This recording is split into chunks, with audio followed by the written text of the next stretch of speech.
I froze the moment the nurse grabbed my arm and pulled me into the supply closet. She didn't say a word at first, just looked at me with those wide, urgent eyes, her hand gripping my wrist harder than any 67-year-old man expects from a woman half his size. Then she leaned in close and whispered, "Don't sign anything today. Do you understand me?" Not one single page. I almost laughed. I'd come to that hospital to visit my wife, not to get pulled into closets by strangers. But her face wasn't the face of someone joking. My wife, Lorena, had been in Briarwood Medical Center for 11 days. A stroke, sudden, severe, the kind that leaves you standing in a hospital parking lot at 2 in the morning, wondering how the world kept spinning when yours just stopped. She couldn't speak much yet. Her right side was slow to respond, but her eyes, God, her eyes were still completely her, sharp, watching, full of everything she couldn't say out loud. We'd been married 41 years. I knew those eyes better than I knew my own hands. The nurse, her name badge said Octavia, released my arm and peeked out the door before closing it again softly. "Mr. Whitfield," she said, "I've been a nurse for 22 years. I know what I'm seeing." "What are you seeing?" I asked. She hesitated. The kind of hesitation that means someone is deciding how much trouble they're willing to get into. Then she said, "Your daughter-in-law came in this morning, before visiting hours. She told the front desk she was your wife's medical proxy." She paused. "Is she?"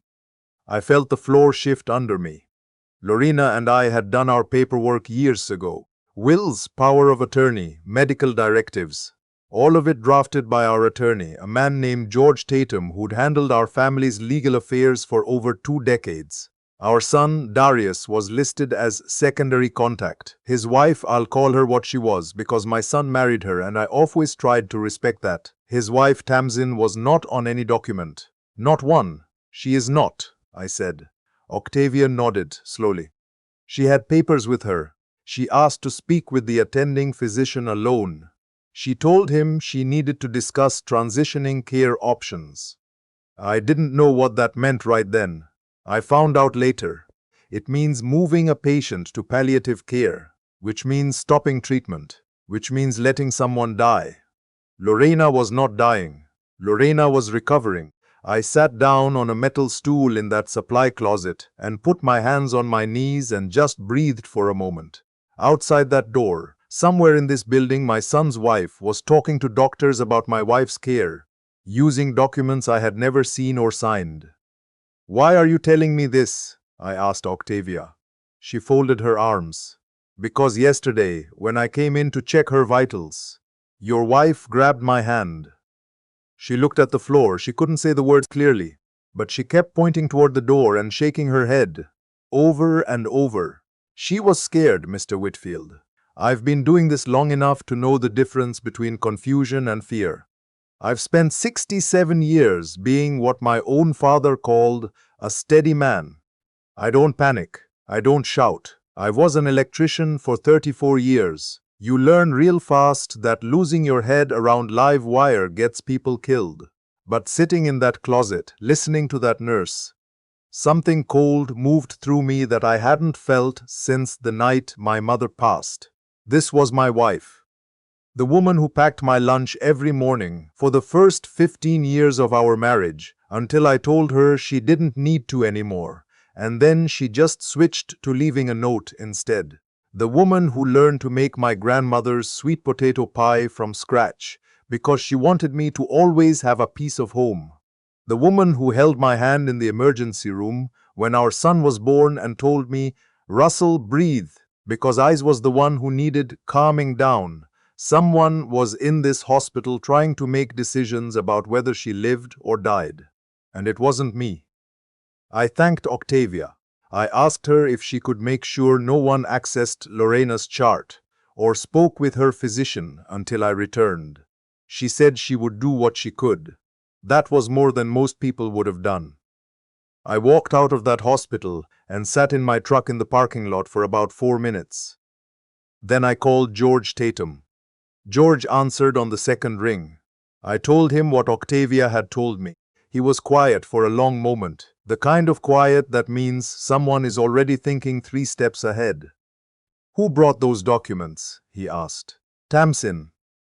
Another pause. "Russell, I need you to listen to me carefully. Do not go back inside that hospital alone. Meet me there in 45 minutes. George, 45 minutes. Don't speak to Tamsin. Don't speak to Darius. Don't speak to any doctor until I'm standing next to you. Can you do that?" I said I could. Those 45 minutes were the longest of my life.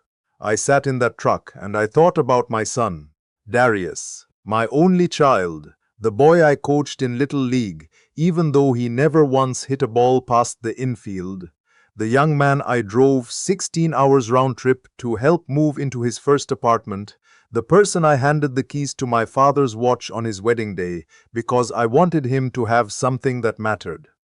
I thought about the look on his face at that wedding, proud, happy, a little nervous. I thought about how much I had loved being his father, and I tried to figure out when I had stopped knowing him. It hadn't been sudden. That's the thing nobody tells you about losing a child while they're still alive. It's not a moment, it's a season. It's a slow pulling away. Cancelled dinners, unreturned calls, the gradual replacement of your voice in your son's life with someone else's. Tamsin hadn't done anything I could point to directly. She was always polite when I saw her. Always had a reason why they couldn't make it to Thanksgiving. Always had an explanation for why Darius hadn't called. But I'd noticed things. Lorena noticed more. About 8 months before her stroke, Lorena had told me that she thought Tamsin had been asking Darius about our finances. Not just casually. Specifically, how much was the house worth? What did I have in retirement accounts? Had we made a trust?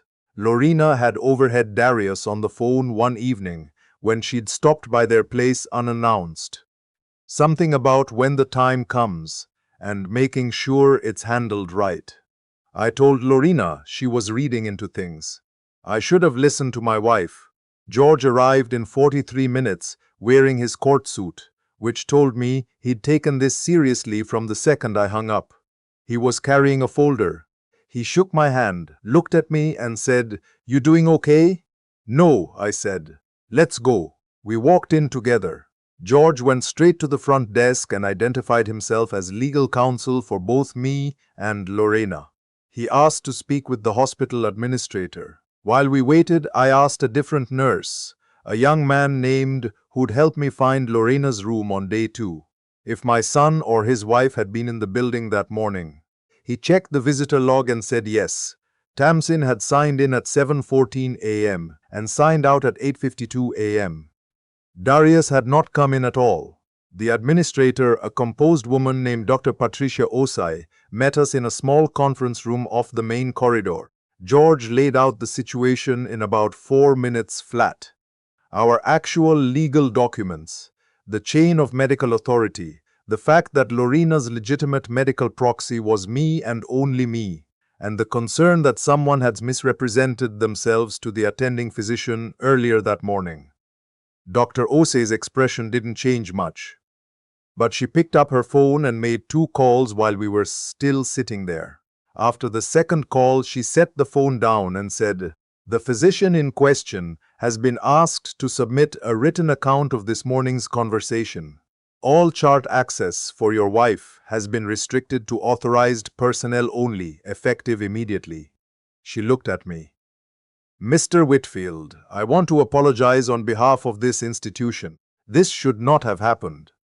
George asked whether the documents Tamsin had presented had been photocopied or retained. Dr. Ozzy said she would have to look into that. George said that would be fine, and that he was also placing her on formal notice that those documents were fraudulent and that we intended to pursue the matter through the appropriate channels.